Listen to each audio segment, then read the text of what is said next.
Okay, in this video, I'm going to explain how Upwork milestones work. So I have this freelancer that I worked with previously.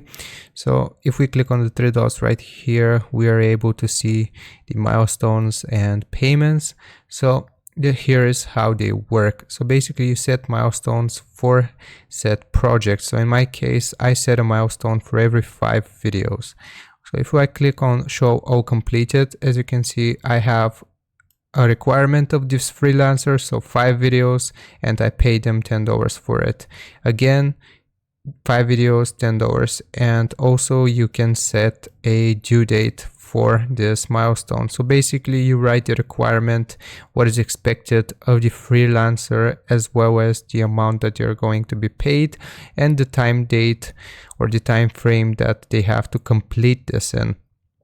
So here you can see all of the milestones, and if we scroll all the way down, you are able to add a new milestone, and I'm just going to show you what it's going to look like. So if we click right here, we can add a milestone name. We can write the amount, the due date, which is optional, as well as the description, so you can tell them what's expected of them.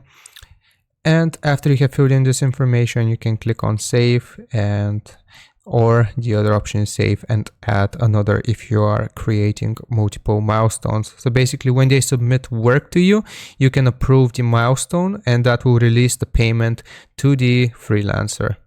So hope this was informative. Leave a like and sub, and I'll see you next time.